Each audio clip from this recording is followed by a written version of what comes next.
ঈদ মানেই আনন্দ, ঈদ মানেই খুশি।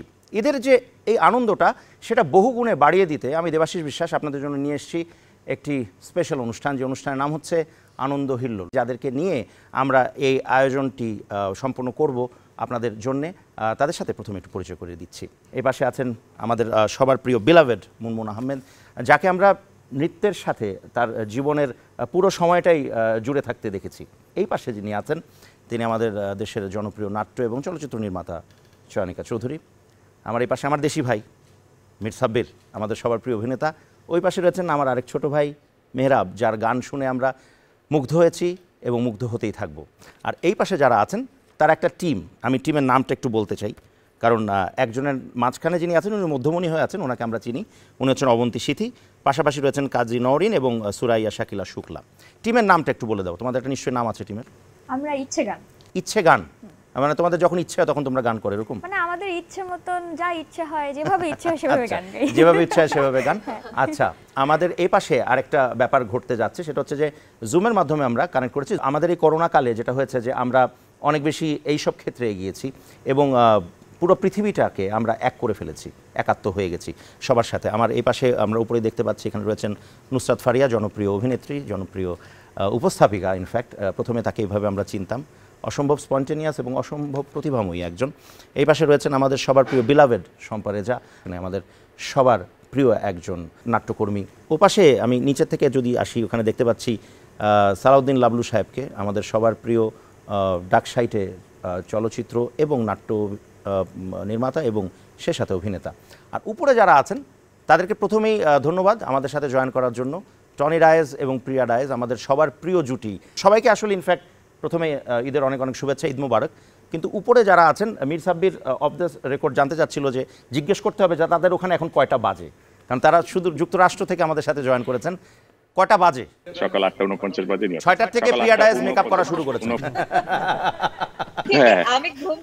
উনি এটা যে টনি ভাই যেটা ভুক্তভোগী, এটা বলার আগে প্রশ্ন করার আগে হ্যাঁ এটা নতুন শুনতে পাচ্ছি না, লাইভ শুরু হবে কিন্তু অনুষ্ঠানে লাইভটা শুরু হবে সকাল 8টা থেকে আমাদের সময়। প্রিয়াকে বলেছিলাম আর কি। ঘুমিয়েছে তো রাতের বেলায় ঠিকঠাক? হ্যাঁ, আমি 7:30 তে উঠেছি। আচ্ছা, thank you so much for joining. স্বপ্ন দেখেছি। Thank you so much for joining. আমি একটু আবার এই দিক থেকে আসি, একটু আলোচনা পর্ব সেরে নিই। দুজন মহিয়সী নারী আমাদের সামনে বসে আছেন, যারা সংস্কৃতির সাথে জড়িত আছেন বা যুক্ত থাকতে চাচ্ছেন। তাদের জন্য আদর্শ দুটো উদাহরণ এখানে আছেন। ঈদের তো একটা আলাদা আনন্দ আমরা সবাই কম বেশি ভাগ করে নিই, এবং ঈদের আনন্দটা একেবারে সার্বজনীন। তো ছোটবেলায় ঈদের আনন্দটা ছোট্ট করে যদি মুনমুন আপা আপনি বলতেন, আপনার কাছে ছোটবেলার ঈদটা কিরকম ছিল? ছোটবেলার ঈদ বললে আসলে আমি একটু ইমোশনাল হয়ে যাই, কারণ আমার মা মারা গেছেন অনেক বছর। ছোটবেলার ঈদ মানে মায়ের সাথে বাবার সাথে যে মানে একাত্ম হয়ে যে ঈদ করা, এবং মা সবার জন্য একরকম জামা কাপড় বানিয়ে দিতেন। 3 বোন ছিলাম, 3 বোন একই প্রিন্টের জামা পরতাম, এবং সেগুলো আমরা সেই প্রিন্টের জামা যেন অন্য কারো না থাকে সেগুলো লুকানোর ব্যবস্থা, যেগুলো একসময় ছিল আর কি, যে লুকিয়ে রাখা, কাউকে না দেখানো, ওই জিনিসগুলো ছিল। যেটা হতো কি, আমরা খুব বেড়াতে বেরোতাম বাবার সাথে, বিভিন্ন জায়গায় যাওয়া, কেনাকাটি করা, শুধু শুধু ঘোরা, হ্যাঁ, এবং আত্মীয় স্বজনের বাড়ি যাওয়া, যেটা এখনো হয়, কিন্তু সেই সময়ের আনন্দ আর এখনের আনন্দের মধ্যে কেমন জানি একটা। আমি একটু চয়নিকাদের কাছে জানতে চাচ্ছি যে আপনাদের দুজনের ক্ষেত্রে এটা খাটে যে রুচি সম্মত যে বিষয়টা পোশাক আশাকের ক্ষেত্রে একটা আকর্ষণীয় করে তোলা নিজেকে, তো সেই জায়গাটা কি ছোটবেলা থেকেই ছিল? ছোটবেলা যখন এরকম ঈদের আনন্দে বেড়াতে যেতেন, ঘুরতে যেতেন, তখন থেকে কি সাজগোজের প্রতি বা এরকম একটা আকর্ষণ ছিল? খুবই মধ্যবিত্ত ছিলাম আমরা, কিন্তু খুব টান টান ছিল সব কিছু। তো তখন থেকে মার্জিত যে ব্যাপারটা সেটা আমাদের মধ্যে ছিল, মার কাছ থেকে পেয়েছি। এবং আমার কাছে মনে হয় যে আমি যেটা ক্যারি করতে পারবো সেটাই আসলে আমার কাছে ফ্যাশনই বলি, বা আমার কাছে মনে হয় এটাই সৌন্দর্য, মানে আমাকে যেটা আমাকে ভালো লাগে। ফ্যান্টাস্টিক। এদিকে যাই, এখানে আবার অনেকে অপেক্ষা করছেন, সবাইকেই অনেক অনেক শুভেচ্ছা। আমি একটু ফারিয়ার কাছে জানতে চাই যে এখন যেই সময়টা ফারিয়ার চলছে, এটা একেবারে ঈদের একেবারে প্রাইম টাইম আমরা বলি, হ্যাঁ, যেটা ম্যাটিনি শোর পরে ইভিনিং শো। তো এই সময় ফারিয়া আমাদের জন্য সময় বের করে বসে আছে, কারণ এই সময় তো একটা প্ল্যান থাকার কথা। ফারিয়ার আজকে কি প্ল্যান আছে? এরপরে ফারিয়া কই যাবে, কি করবে, আজকে সারাদিন কি করবে? সিনেমা জয়েন করার পর থেকে, মানে 2015, 16, 17, 18 পর্যন্ত এই রোজার ঈদের দিনটা আমার জন্য অনেক বেশি স্পেশাল ছিল, কারণ আমার প্রত্যেকটা ঈদে মুভি রিলিজ হয়েছে এবং কমার্শিয়াল মুভি, যেটা আসলে অডিয়েন্স দেখার জন্য একদম আগ্রহ নিয়ে বসে থাকে। তো ইউজুয়ালি যেটা হতো, সারাদিনের সকালের যত রিচুয়ালস আছে বাসার সবার সাথে টাইম স্পেন্ড করার পর ইউজুয়ালি এই সন্ধ্যার দিকে আমি হল ভিজিটে যেতাম লুকিয়ে লিখে, যে actually first day first show তো দেখতে পারতাম না, সেকেন্ড হাফের দিকে যে কিরকম সবার response, how people are reacting to the movies. 2020 এবং 2021 এই 2টা বছর আসলে আমি এই পুরো জিনিসটা থেকেই মনে হয়েছে যে একটা বড় একটা জিনিস মিস করেছি লাইফে। সো ঈদের দিনটা ইউজুয়ালি সিনেমা নিয়ে একটা টান টান উত্তেজনা থাকতো, কিন্তু এখন যেহেতু নেই, তো এখন ঘরে বসে আসলে পরিবারের সাথে সময় কাটানো হয়, এই বাড়ি ও বাড়ি এটাই চলছে, এর থেকে বেশি কিছু আর চলছে না।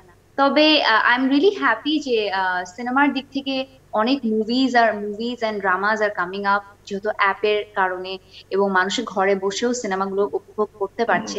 এনিওয়েজ, ঈদটা আলহামদুলিল্লাহ খুব ভালো কেটেছে, এখনো কাটছে। Okay, and very best of luck, and অনেক অনেক শুভকামনা তোমার জন্য। Thank you Faria. Thank you. আমাদের এখানে আরেকজন আমাদের খুবই প্রাণের একজন মানুষ আমরা দেখতে পাচ্ছি এখানে, আমাদের সবার প্রিয় আফজাল হোসেন। ঈদ মোবারক। ঈদ মোবারক। কেমন আছেন? আমি ভালো আছি, আপনি কেমন আছেন? এই প্রশ্নটা বর্তমান সময়ে সবচেয়ে জটিল, মানে বলতে হয় ভালো আছে কিন্তু মিথ্যা কথা। একদম একদম, কেউ ভালো নেই। একটা জিনিস একটু জানতে চাই যে এখনের বিশ্বায়নের যুগে আমরা কিন্তু এখনো আপনাদের কর্ম যেগুলো আছে, অভিনয়ের শিল্পের জায়গায় যে ছাপগুলো আপনারা রেখে গেছেন, সেগুলো কিন্তু আমরা এখনো দেখি, আমরা এখন ইউটিউবে দেখি, বিভিন্ন মাধ্যমে দেখি, এবং দেখে দেখে অনেক কিছু শিখি। তো ওগুলো কি আপনাদের কখনো দেখা পড়ে? আপনি কি কখনো দেখেন আপনার পুরোনো দিনের কাজগুলো? না দেবাশিস, অত ইতিহাস তো এখনো হয়ে যায়নি। মানে ওরকম বলতে হয় এই কারণে যে আমাদের দেশে তো হঠাৎ করে খুব তাড়াহুড়ার একটা সংস্কৃতি চলে আসলো সবখানে। ওই তাড়াহুড়ার ঢেউয়ে হয়তো আমাদের গুলো একটু পিছনে পড়ে গেছে। হিসেব করলে পৃথিবীর কোথাও এভাবে পড়ে না, এখানে পড়ে গেছে একটি কারণে, সেটা হচ্ছে যে আমাদের মধ্যে একটা তাড়াহুড়ার ব্যাপার আছে, যে সবাই যে যেখানে আছি এক্ষুনি কিছু একটা করে ফেলতে হবে। সেই করে ফেলার মানে দাপটে মানে অনেক জিনিস আসলে পিছনে পড়ে গেছে, এবং আমাদের বলতে হয় যে হ্যাঁ এটা ইতিহাস, এটা পিছনের, কিন্তু অত পিছনের আসলে না। আমরা আশপাশে যখন তাকিয়ে দেখি তখন কোনো কিছুই তো আসলে পুরনো হয় নাই, সবকিছুই তো কন্টেম্পোরারি। আর একটা থেকে একটা যাই আমরা স্বাদের জন্য, কিন্তু আমরা তো আসলে যাই না, আমরা বর্তমানে থাকতে পছন্দ করি। থ্যাংক ইউ আফজাল হোসেন আপনাকে। অনেকক্ষণ কথাবার্তা হলো। তো ইচ্ছে গানের আজকের ইচ্ছে কি কি গান তারা শোনাবেন? কোন গানটা আমরা এখন শুনতে পারি? ইচ্ছে গান যেহেতু একসাথে বসে আছে, তো আমরা একটা ট্রায়ো পারফর্ম আগে করতে চাই। ভীষণ জনপ্রিয় গান, আমরা সবাই এটা শুনেছি এবং আই হোপ অনেকেরই অনেক পছন্দের একটি গান, সোলসের এই মুখরিত জীবন, এই গানটা।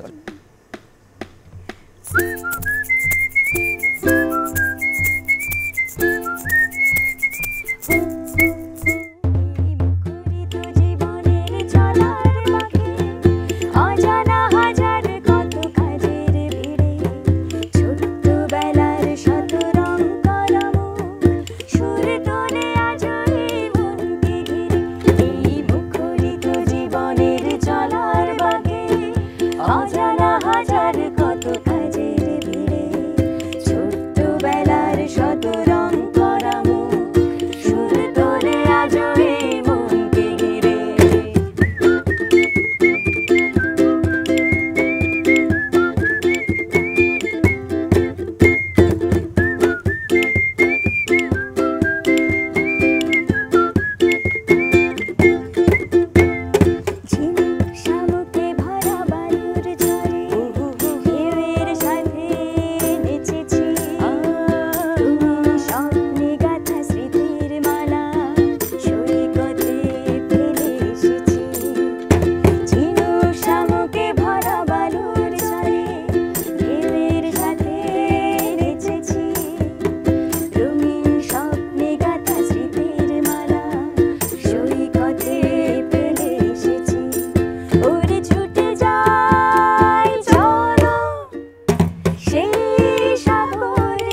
চোখ দুটো বুঝেছিল ওরে সেই তো ভালো সব কিছু বুঝেছিল এই মুখরিত জীবনের চলার বাঁকে অজানা হাজার কত কাজের ভিড়ে ছোট্টবেলার শত রং করা মুখ সুর তোলে আজ এই মনকে ঘিরে এই মুখরিত জীবনের চলার বাঁকে অজানা হাজার কত কাজের ভিড়ে ছোট্টবেলার শত রং করা মুখ সুর তোলে আজ এই মনকে ঘিরে। Wow fantastic. সালাউদ্দিন লাবলুকে অনেক অনেক ঈদের শুভেচ্ছা। প্রথমেই কেমন আছেন? আছি, যেটা আসলে আমরা মিথ্যে করেই বলি, এমনিতে অভিনয় করি, এখন অভিনয় করে বলতে হচ্ছে ভালো আছি, আসলে তো আমরা কেউ ভালো নেই। এবারে ঈদটা কি অন্য ঈদগুলোর থেকে একটু অন্যরকম, যেটা গত বছর হয়েছে এবারও কি তাই হচ্ছে? আপনার কি মনে হয়? গত বছরের তুলনায় এবার একটু অন্যরকম। গত বছর যেরকম কোভিড শুরুর সঙ্গে সঙ্গে আমরা টেলিভিশন ইন্ডাস্ট্রি সবাই আমাদের কর্মবিরতি চলে গেছি, সেদিন থেকে বন্ধ করেছি, একদম বন্ধ করেছি। এবার আমরা অতটা স্ট্রিক্টলি বন্ধ করি নাই, কারণ সারা বাংলাদেশের মানুষের বিনোদনের জন্য, মানুষকে আনন্দ দেওয়ার জন্য কিন্তু আমাদের ঠিকই ঘর থেকে বেরোতে হয়েছে, বিভিন্ন প্রোগ্রাম শুট করতে হয়েছে এবং রিস্ক নিয়েই করেছি, রিস্ক নিয়েই করতে হয়েছে। কারণ টেলিভিশন তো আর এই সময় বন্ধ থাকে না, কোনো চ্যানেল তো আর একবার বন্ধ থাকবে না। এই চ্যানেলগুলো তো আমাদের নাটক, আমাদের সঙ্গীত, আমাদের সমস্ত প্রোগ্রাম দিয়েই তো চ্যানেলগুলো চলবে। সেই ক্ষেত্রে আমরা কিন্তু মোটামুটি নিজেদের নিরাপত্তাটা নিয়েই শুধুমাত্র অভিনয়ের সময় আমরা মাস্ক ব্যবহার করতে পারিনি, কিন্তু অল টেকনিশিয়ান ক্যামেরার পিছনে যারা ছিল 24 ঘন্টা মাস্ক পরে নিয়ে কিন্তু আমাদের ঈদের এই কাজগুলো করতে হয়েছে। সেইটার ক্ষেত্রে গতবারের তুলনায় এবার একটু অবশ্যই আলাদা। এবং এখানে আমি একটু উল্লেখ করতে চাই যে গতবার যেরকম আমাদের টেলিভিশন ইন্ডাস্ট্রির অনেকেই তাদের সহকর্মীদের জন্য শিল্পী কলাকুশলী সবার জন্য কিন্তু পাশে দাঁড়িয়েছে। এবং সেক্ষেত্রে আমি স্পেশালি যেহেতু টনি এখানে ছিল, টনি শুধু আমেরিকা থেকে বিভিন্ন প্রবাসী যারা বাংলাদেশে আমাদের শিল্পীরা আছেন তাদের কাছ থেকে সাহায্য সহযোগিতা নিয়ে কিন্তু উইলিংলি আমাদের এই টেলিভিশন, বাংলাদেশ টেলিভিশন ইন্ডাস্ট্রির বিভিন্ন অসচ্ছল যারা আছেন তাদের পাশে দাঁড়িয়েছিলেন। এটা খুবই ধন্যবাদ দিতে চাই টনিকে। এবারও আমরা আমাদের এই সাহায্যের হাতটা বাড়িয়ে দিয়েছি, যে ভাবেই হোক বাড়িয়ে দিয়েছি, এবং আমরা সেই দিনের অপেক্ষায় আছি যেদিন আসলেই বাংলাদেশ থেকে এই কোভিড জাতীয় অদৃশ্য যে শত্রু, সেইটা থেকে আমরা মুক্ত হতে পারবো, সেই দিনের অপেক্ষায় আছি। এবং আজকে স্পেশালি যারা উপস্থিত আছেন, আমার সদ্য আফজাল ভাই থেকে আফজাল ভাই, যারা আমার প্রিয় সহকর্মী আছেন, সবাইকে ঈদ মোবারক জানাচ্ছি, জানানোর সুযোগ হলো, সেই জন্য আমাদের টেলিভিশনকে ধন্যবাদ। সম্পাপা, অনেকদিন ধরে আপনাকে দেখলাম। অনেকদিন ধরে বিদেশে বসে আছি রে, যুক্তরাজ্যে, আর নাতি হয়েছেন, তো নাতির সাথে মহা একটা সময় কাটছে। থ্যাংক ইউ সালাউদ্দিন লাবলু সাহেব, আপনাকে অনেক অনেক ধন্যবাদ, সময় বের করে আমাদেরকে সময় দিয়েছেন, এবং আমাদের শুভকামনা সবসময় আপনার এবং আপনাদের জন্য, সবার জন্য রইবে আজীবন। Thank you. সাব্বির, শুটিংয়ের যে প্যাটার্নসগুলো আজকাল চেঞ্জ হয়ে গেছে, এখন আমরা একটু সচেতন হয়েছি, এই যে একটু অন্যরকম করে আমাদেরকে কাজ করতে হচ্ছে, এতে পারফরমেন্সের জায়গাটা কি কোনো হ্যাম্পার করে অ্যাজ আ পারফর্মার? আমরা তো আসলে যখন অভিনয়টা করি তখন তো ধরো ডিরেক্টরের কমেন্টস অনুযায়ী আমরা সেটা তার নির্দেশনা অনুযায়ী কাজটা করার চেষ্টা করি। কারণ হচ্ছে যে এটা হচ্ছে ডিরেক্টরস মিডিয়া। এখন এই প্যান্ডামিকের কারণে হয়তো কিছু কিছু সময় হয়তো কখনো কখনো হয়তো আমাদের কিছু রেস্ট্রিকশনের মধ্যে কাজটা করতে হয়, কারণ হচ্ছে সামাজিক দূরত্বের কথা বলা হয়। কিন্তু এখন নাটকে যদি আমাকে কোন একটা নায়িকাকে ধরে লাবলু ভাই বলে যে তুমি দৌড় দাও, এখন তো আমি তুমি তখন নায়িকা বলে সামাজিক দূরত্ব বজায় রেখে 6 ফিট দূর থেকে আমার সাথে কথা বলবো, পারবো না। মিডিয়ামে যারা কাজ করে তারা সবাই কিন্তু ব্যক্তিগতভাবেই সচেতন। যে অসুস্থ কিংবা যে নিজে মনে করে যে আমি এই কাজটার জন্য আসলে উপযুক্ত না, সে নিশ্চয়ই শিডিউলটা দিবে না, কিংবা সেই কাজটার সঙ্গে সে নিজেকে সংযুক্ত করবে না। আমার কাছে মনে হয় যে আমাদের সচেতনতার মধ্যে থেকেই আমরা কাজটা করছি, যেহেতু সেহেতু আমাদের কাজে কোনো সমস্যা হচ্ছে না এখন পর্যন্ত। আরেকটা জিনিস জানতে চাই, মীর সাব্বিরকে আমরা ব্যক্তিগতভাবে যতটুকু জানি যে ওনার মধ্যে রসবোধের মাত্রাটা অনেক বেশি, তো এই রসবোধটা কোথা থেকে এসছে একটু জানতে চাই। এমন একটা খোলামেলা জায়গাতে আমার জন্ম, বরগুনা আমার হোম ডিস্ট্রিক্ট, নদী নালা খাল বিল সব কিছুতেই আশপাশে নারকেল গাছ, সুপারি গাছ, নৌকা, হাঁক ডাক, মাছ, এই সব কিছু আমার কাছে মনে হয় যে প্রকৃতি অনেক বেশি কন্ট্রোল করে।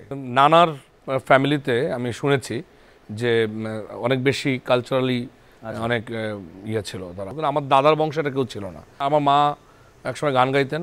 সাংস্কৃতিক পরিমণ্ডলে যে বেড়ে ওঠা কিন্তু বড় নিজের ভিতরে আত্মস্থ করে, এটা আসলে এই আমার নানার পরিবারের রসটা ওদিক থেকে বোধহয় আসছে। আচ্ছা, এই রস নিয়ে আরেকটু আলাপ আছে তোমার সাথে, কিন্তু এখানে একজন অপেক্ষা করছেন, তার সাথে একটু কথা বলে আসি।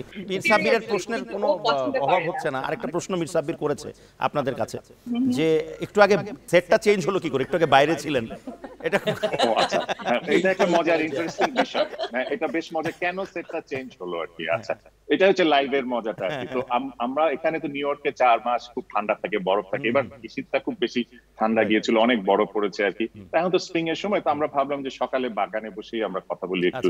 আর বাংলাদেশের রাত, এখানে দিন, তো বসে যখন শুরু করলাম, কিছুক্ষণ পরে এখানে ল্যান্ডস্কেপার আসছে ঘাস কাটার জন্য আমাদের বাগানের, তো ভো ভো শব্দ। তো আমি কোন রকম প্রিয়াকে বললাম যে আচ্ছা, এটা ইজ জাস্ট ইম্প্রোভাইজেশন আর কি, তাড়াতাড়ি করে ইনডোরে চলে আসে, ট্রেনে এসে আরেকটা সেট। এটা একটা লাইভের মজা কিন্তু আর কি। তো পৃথিবীকে আমরা মানে পৃথিবীকে আমরা এত হাতের মুঠোয় চলে আসছে যে এই ইন্টারনেটের যুগে সব খুব তাড়াতাড়ি সবকিছু মানে আমাদেরকে ইজিলি পাওয়া যায়। আমার মনে হচ্ছে না আমরা সেই মানে 24 ঘন্টার ফ্লাইটের ডিসটেন্সে আছি। অনেকদিন পরে বিটিভির অনুষ্ঠানে অংশগ্রহণ করছি আমি, ভাই বলতে গেলে 10-12 বছর পরে। কিন্তু আমার মনে হচ্ছে না, আমার মনে হচ্ছে আমি তো কালকেই তো অংশগ্রহণ করলাম, সবার সাথে তো কালকেই দেখা হলো। একেবারেই মনে হচ্ছে না যে অনেক বছর পর কথা হচ্ছে।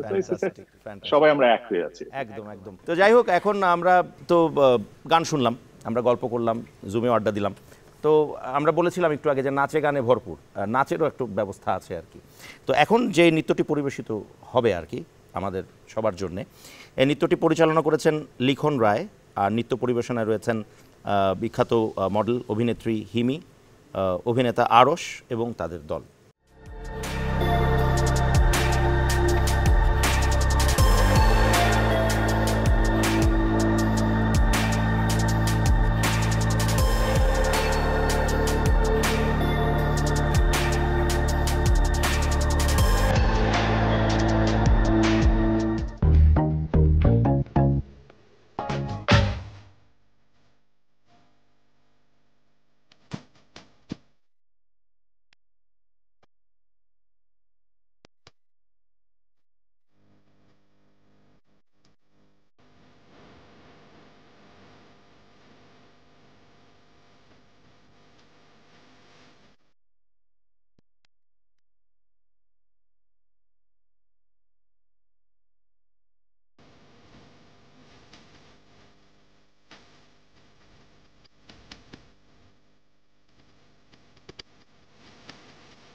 বলে যে তোমার কোমর ডোলে ওই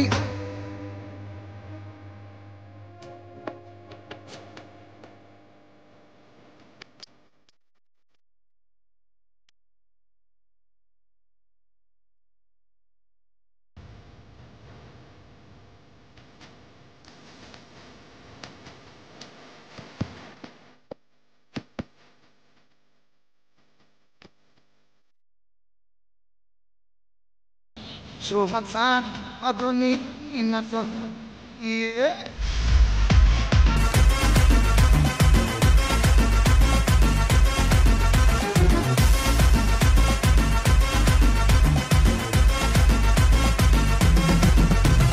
prem pirite chande moyna prem pirite chande moyna emoni komor dulaise roshika ma mon bandiya pinjar banaise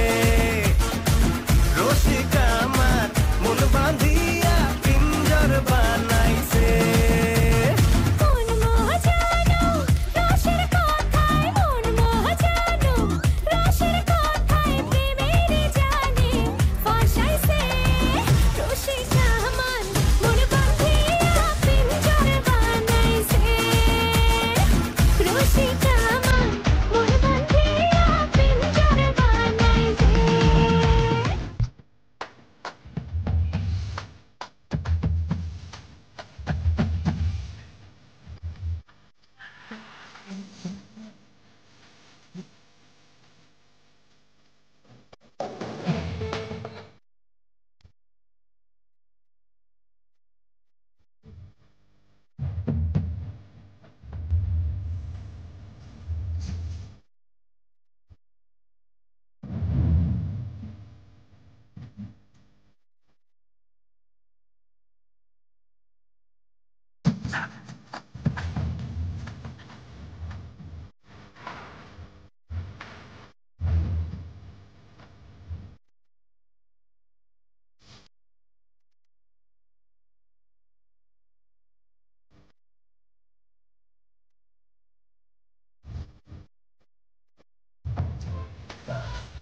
যে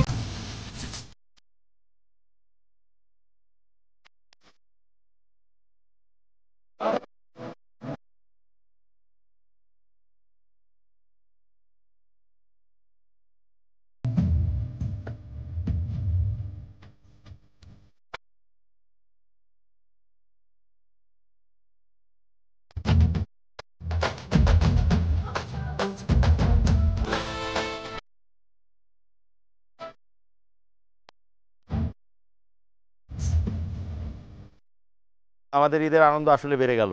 আমি একটু দিদির কাছে যাই, চয়নিকা দিদির কাছে, যে এত শত নাট্য নির্মাতা এবং চলচ্চিত্র নির্মাতার ভিড়ে খুবই গুটি সংখ্যক যারা আছেন নারী নির্মাতা যারা সফল হয়েছেন, এবং তাদের মধ্যে একেবারেই অন্যতম হচ্ছেন আপনি।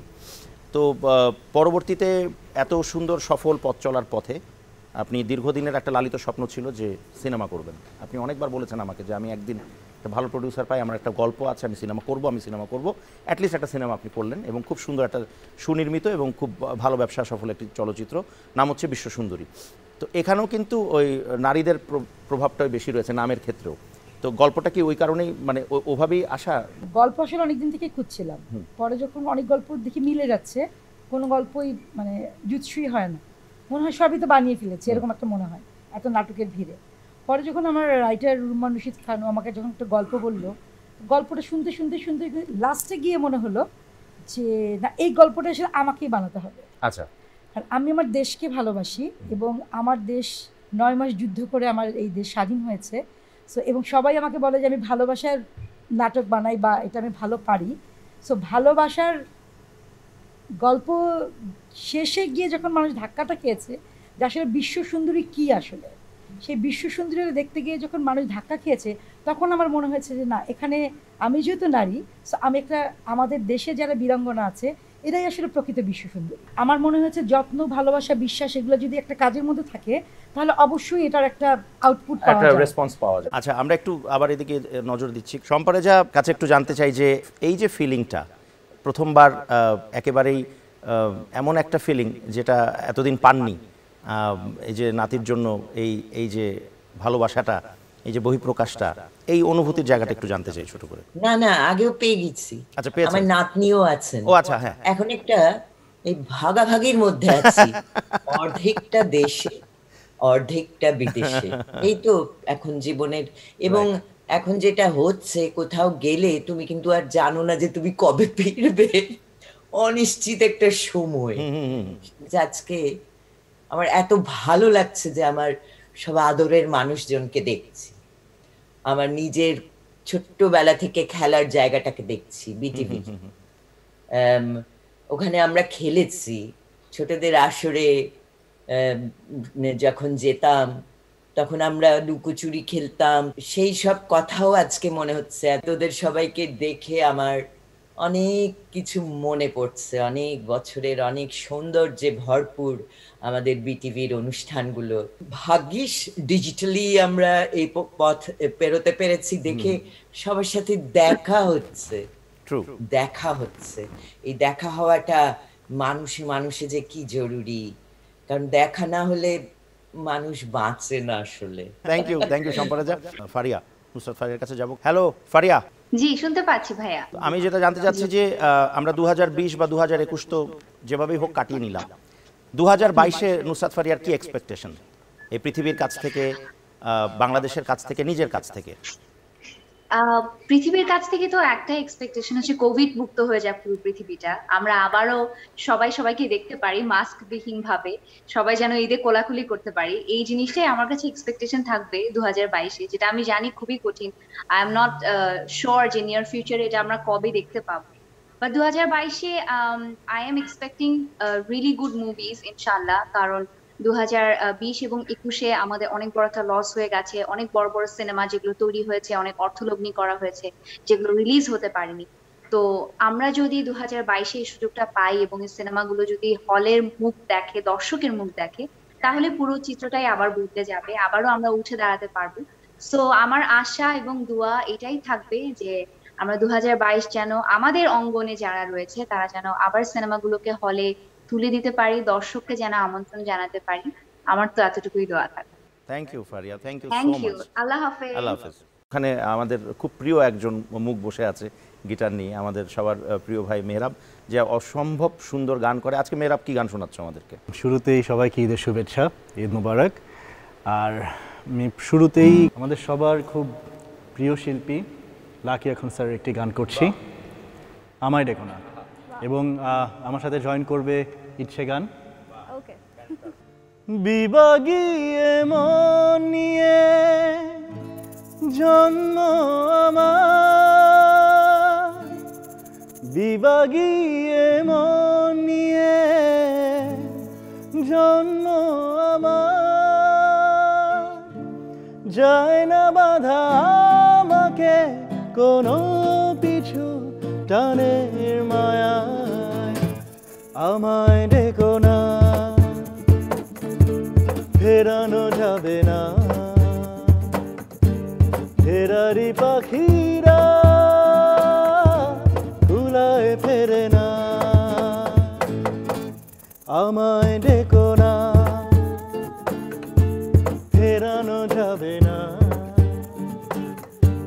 ফেরারি পাখিরা ধুলায় ফেরে না।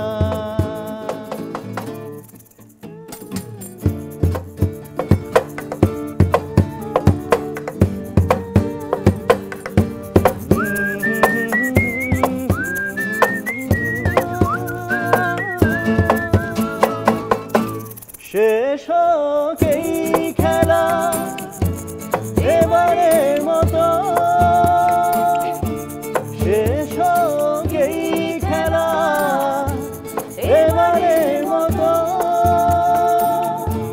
মিনতি করি আমাকে হাসি মুখে বিদায় জানা, আমায় ডেকো না,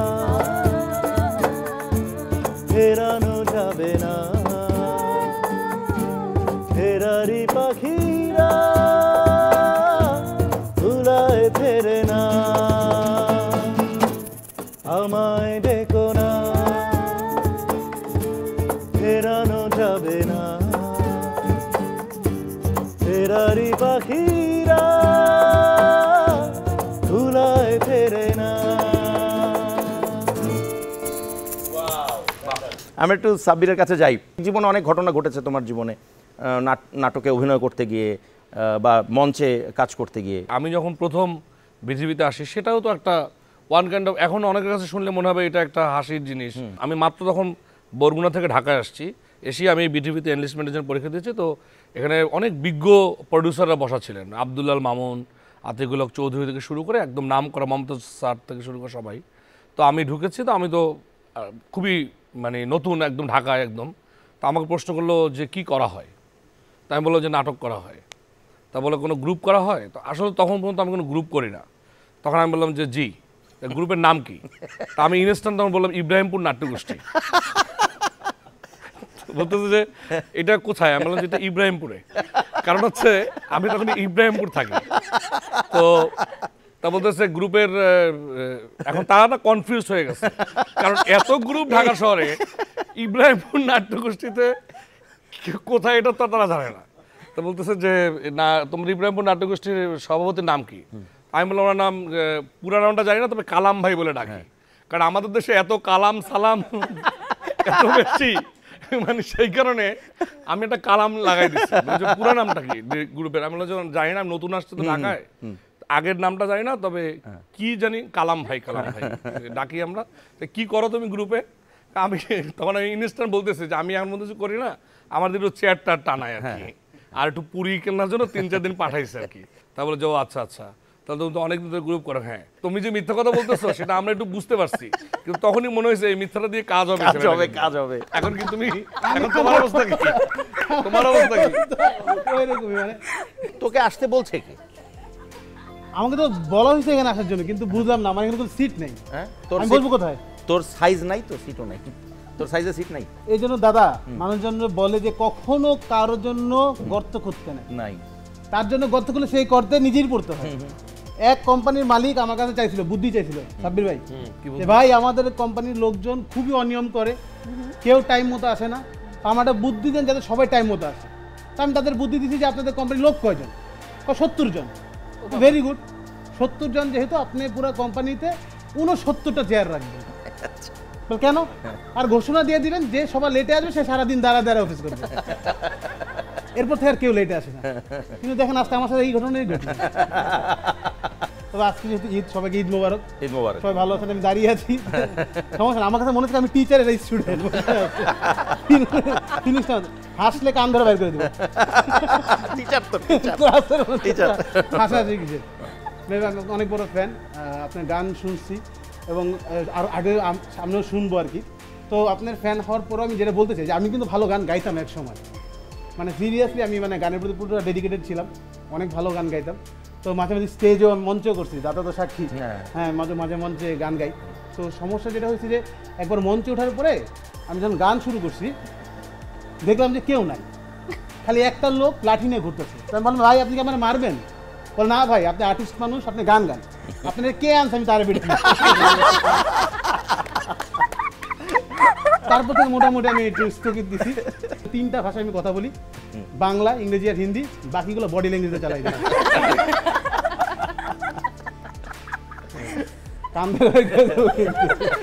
মানে ঈদের দিনে দেখা যায় যে কে বাসায় গেলে মানে বেশি বেশি খাইতে দেয়, প্রচুর খাইতে দেয়। আজকে সকালবেলা এক বাসায় খাইলাম, দুপুরের আগে আরেক বাসায় খেলাম, দুপুরের আগে আরেক বাসায় খেলাম, মোটামুটি দুপুরের আগে 3 বাসায় খাওয়া শেষ। দুপুরে যখন খাইলাম আর খাইতে পারতেছি না দাদা, এমন বাজে অবস্থা, পুরো পেট গ্যাস হয়ে গেছে। তো একজন আইসা খুব আবেগী ভাবে বলতে, শাওন ভাই এই অবস্থায় পারবেন না, আপনি একটা গ্যাসের ওষুধ খান। মানে মেজাজটা গরম হয়ে গেছে। ওরা বললাম গ্যাসের ওষুধ খাওয়ার জায়গা থাকলে আমি একটা মিষ্টি খাইতাম, গ্যাসের ওষুধ আমি আর খাওয়ার জায়গা।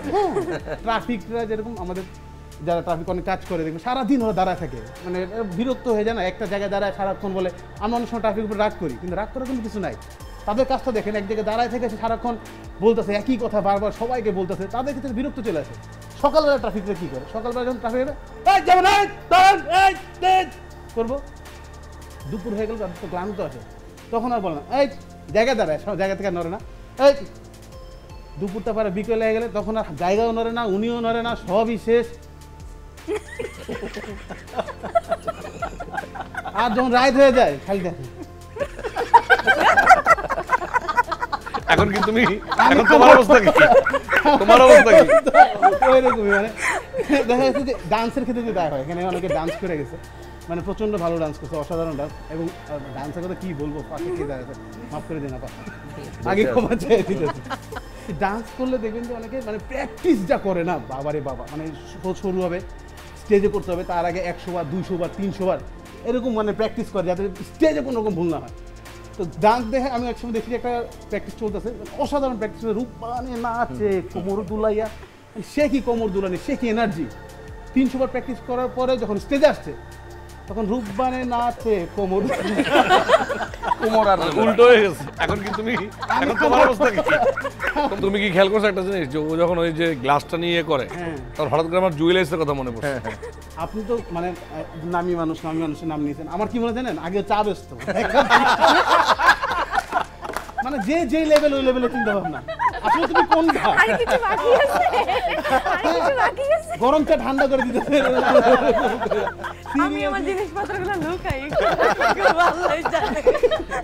করোনার সময় সবাই কারোর মুখে মাস্ক নেই, আছে ব্যবহার আমার সাথে আছে।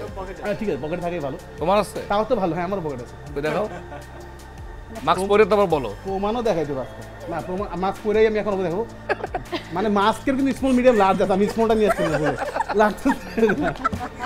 ঠিক আছে, এই যে একটা ছেলে রাস্তাতে আসার সময় দেখলাম যে এখানে এভাবে মাস্ক পরছে, আমি ডাক দিলাম যে সচেতন করা দরকার ভাই, তুমি মাস্কটা এইভাবে কেন পরছো? মাস্ক পরতে হবে, নাক মুখ ঢাকে এভাবে।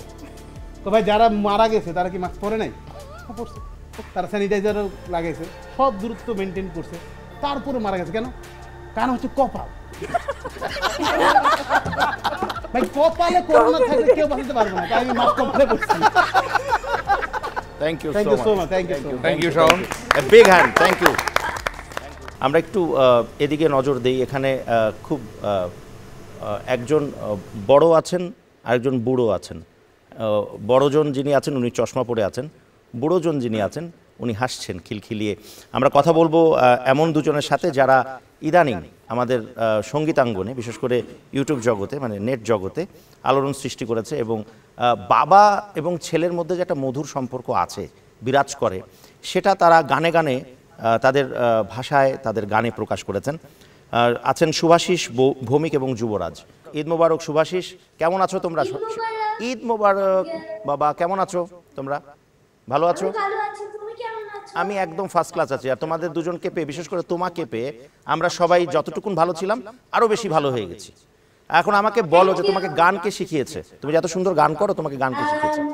আমি এখন একটা টিচার রেখেছি বাবা, আগে আমার বাবা আমাকে শিখায়। বাবা শিখিয়েছে। তো লাইক নরমালি গানটা আসে আমার বাবা আমাকে অনেক গান শুনিয়েছে ছোটবেলায়।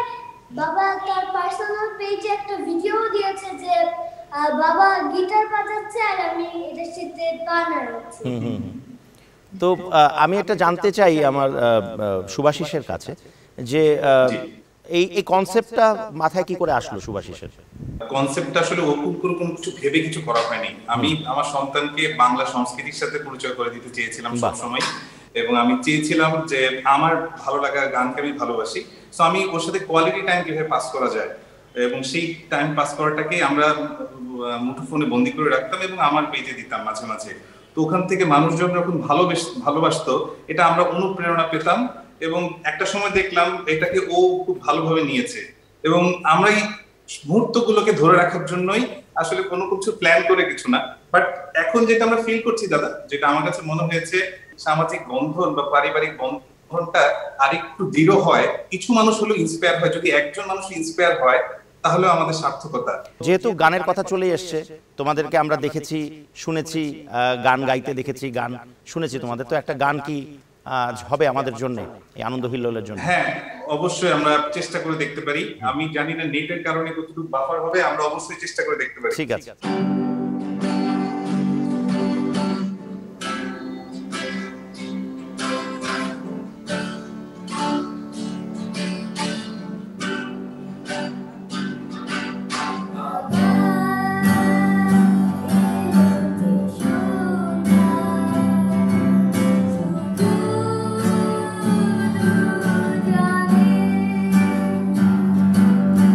আবার এলো দেশ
বাহ বাহ বাহ, বিউটিফুল বিউটিফুল।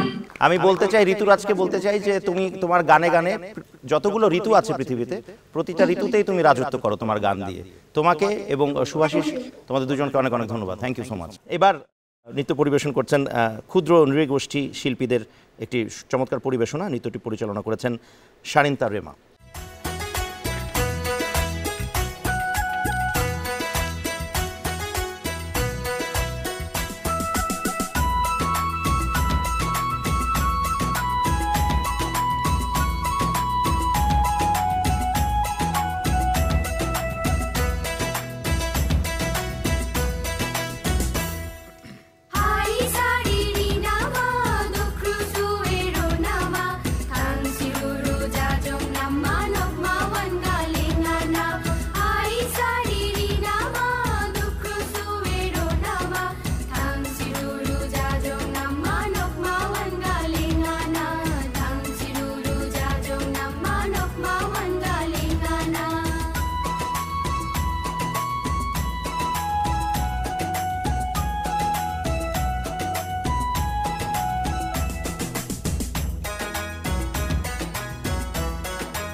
আমরা একটু আবার যাব আমাদের বিলাভেড দুজন আছেন এখানে, টনি রাজ এবং প্রিয়া রাজ, তাদের কাছে।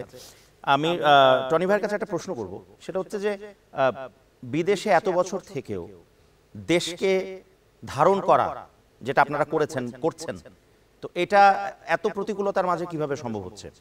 দুজনকেই একই প্রশ্ন। বিদেশে একটু সবাইকে ব্যস্ত থাকতে হয়। বিদেশে এক ধরনের নিয়ম কারণ, আমরা একটি দেশ থেকে আরেকটি দেশে আসি, শুরু করি একদম জিরো থেকে একদম।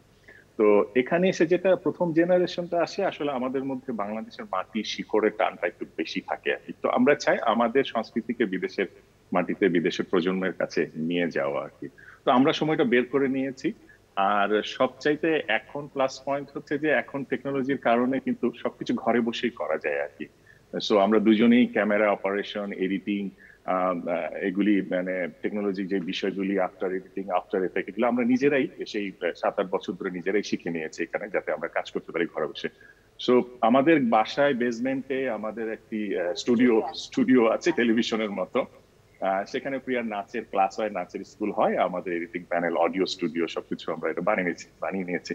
তো এখানে বসেও প্রিয়া তার নাচের জন্য এখানকার জেনারেশনের কাছে তার গুণটাকে দিয়ে যাচ্ছে। আমি বলি যে তোমার গুণটাকে পরবর্তী প্রজন্মের কাছে দিয়ে যাও, এখানে যে সমস্ত বাংলাদেশি বাচ্চারা জন্ম হচ্ছে আর কি। হ্যাঁ, তো এবং আমরা লং আইল্যান্ডে থাকি, নিউ ইয়র্কে। এখানে প্রচুর বাংলাদেশিও আছে এবং ছোট ছোট বাচ্চারা এখানেই জন্ম নিয়েছে এবং কারো বছর বয়স 3 বছর, 4 বছর, 5 বছর, 8 বছর। দে আর সো বিউটিফুল। 10 বছর ধরে আমি বাচ্চাদের ট্রেন করছি, নাচ শেখাচ্ছি। বাট এটার পাশাপাশি যেটা এই বছর থেকে যুক্ত হয়েছে, এটা আমার জন্য অনেক বড় একটা অপরচুনিটি। সেটা হচ্ছে আমরা বাংলাদেশে যেরকম গভর্নমেন্ট স্কুল বলি, এখানে যেটা হয় নিউ ইয়র্কে পাবলিক স্কুল বলা হয়।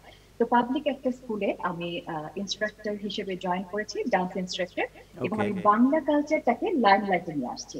তো this is the first time new ইয়র্কের এরকম একটা স্কুলে আমার জন্য যে আমি বাংলা কালচারটাকে লাইমলাইটে এনে একটা কনসার্ট করছি, বাংলা নাচ করাচ্ছি, ফোক মাল্টি ল্যাঙ্গুয়েজের ওরা স্টুডেন্টস আমার আছে 24টা স্টুডেন্টস ওখানে, কেউ চাইনিজ, কেউ জাপানিজ, কেউ আমেরিকান, মাত্র 2 জন আছে বাংলাদেশি, কেউ স্প্যানিশ। তো ওরা বাংলা পারফরমেন্স করবে। এই কনসার্টটা হবে জুনে। তো আমি ওদের সাথে যুক্ত হয়েছি ফেব্রুয়ারি থেকে, ওদেরকে রেডি করছি। তো এটা আমার জন্য ভীষণ এক্সাইটেড এবং আমি চাচ্ছি এরকম করে আরো অনেক স্কুল আমাকে অফার করছে, যেটা হচ্ছে গভর্নমেন্ট স্কুল বা পাবলিক স্কুল বলি ওরা। তো ওরা চাচ্ছে যে যেন ডান্স ইনস্ট্রাক্টর হিসেবে আমি জয়েন করি এবং আমি বাংলা কালচারটাকে ফোকাস করে লাইমলাইটে নিয়ে আসছি। তো এটা আমার জন্য অনেক বড় একটা অপরচুনিটি এবং আমি চাচ্ছি যেন আমেরিকানরা বলে দিস ইজ বাংলা ডান্স। কারণ আমি যখন পারফর্ম করি বিভিন্ন জায়গায় বিভিন্ন স্টেজে, তখন দেখা যায় বলে are you from India, this is Indian song. ওদেরকে বাংলা বোঝালেও কিন্তু বুঝতে পারে না যেটা বাংলা। ওরা ইন্ডিয়াকে খুব সুন্দর করে চেনে, কিন্তু বাংলাদেশটাকে কেন যেন খুব ভালোভাবে চেনে না। তো আমি চাই যে কোনো মানুষ দেখার সাথে সাথে যেন বলে এটা কি বাংলা ডান্স, বাংলা কালচার। এটা আমি চাই আমেরিকানরা যেন বলে। সেটাই মানে আমেরিকান স্কুলগুলোতে আমি সেটা করার চেষ্টা করছি। সেটাই আর কি, আসলে আমাদেরকে আসলে ইন্টারন্যাশনালি কাজ করতে হবে আর কি। আমাদের দেশটা একটু ছোট্ট দেশ, আমার পৃথিবীটা প্রমোট করে। হ্যাঁ, তো আমি যারা বিদেশে আছে, যারা কাজ করছে, বিশেষ করে শিল্পী যারা, আমি সবাইকে বলি যে বা বাংলাদেশে যারা শিল্পী বা ফিল্ম মেকার আছেন, ফিল্ম প্রডিউসার আছেন, so let's do start internationally. আমাদেরকে হলিউডে যেতে হবে আর কি।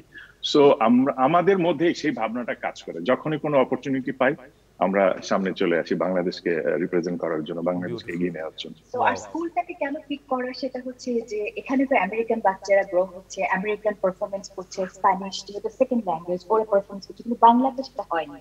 তো আমি চেষ্টা করছি বাংলাটাকে লাইমলাইটে নিয়ে আসার। তো স্কুলের বাচ্চা হচ্ছে ছোট ছোট বাচ্চা এবং তাদের দিয়ে শুরুটা হলে ইন ফিউচারে 10 বছর পরে এরাই কিন্তু আমাদের কে সামনে এগিয়ে নিয়ে যাবে, আমাদের কালচারটাকে ধরে রাখবে। এটাই হচ্ছে আমার মেইন টার্গেট। একদম আপনাদের ভাবনা এবং আপনাদের চিন্তা খুবই অ্যাপ্রিশিয়েটেবল এবং আমরা বিশ্বাস করি যে আপনাদের স্বপ্নের সাথে আমাদের স্বপ্ন একাত্ম হয়ে আমরা একটা সুন্দর বাংলাদেশকে ইন্টারন্যাশনালি রিপ্রেজেন্ট করব। Thank you so much Tony da এবং thank you so much for having this wonderful programme and সবাইকে ঈদ মোবারক। সবাই ভালো থাকবেন, সুস্থ থাকবেন, স্বাস্থ্যবিধি মেনে চলবেন। অবন্তীকে একটু জিজ্ঞেস করে যে যখন তুমি স্কুলে পড়তে আর কি, তখন তো টেবিল থাকতো সামনে, তো টেবিল থাবড়াথাবড়ির অভাব কি তখন থেকে? একদম ঠিক কি না? মানে প্যাশনটা আমার ওইখান থেকে শুরু হয়েছে সত্যি বলতে, একদম। এবং প্রচুর বকা খেতাম আসলে মার কাছে। আমি যেখানেই বসতাম সেখানে আমার এরকম একটা ব্যাপার থাকতো আর কি সবসময়। চলো। চিঠি দিও প্রতিদিন, চিঠি দিও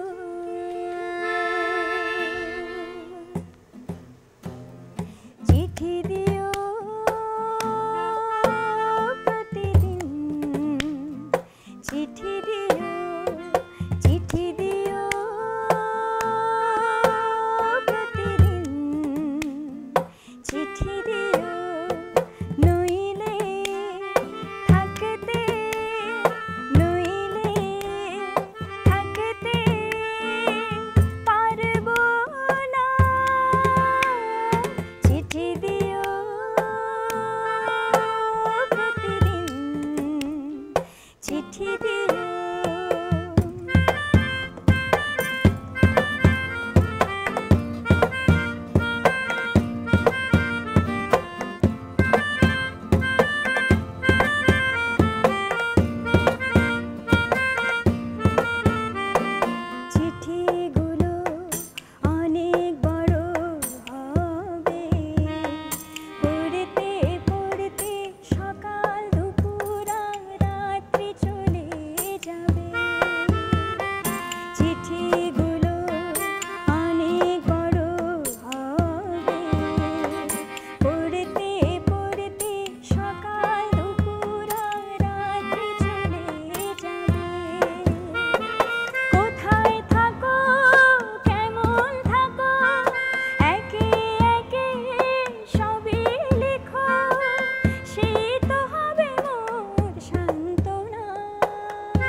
স্বপ্নে জাগরণে শুধু তোমায় ভেবে যাব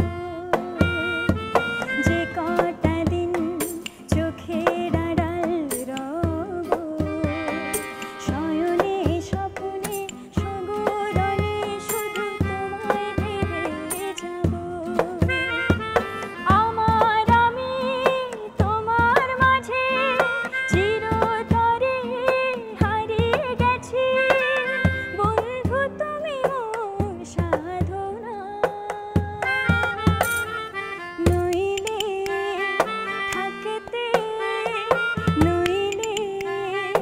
থাকতে পারবো না চিঠি দিও প্রতিদিন চিঠি দিও প্রতিদিন চিঠি দিও প্রতিদিন চিঠি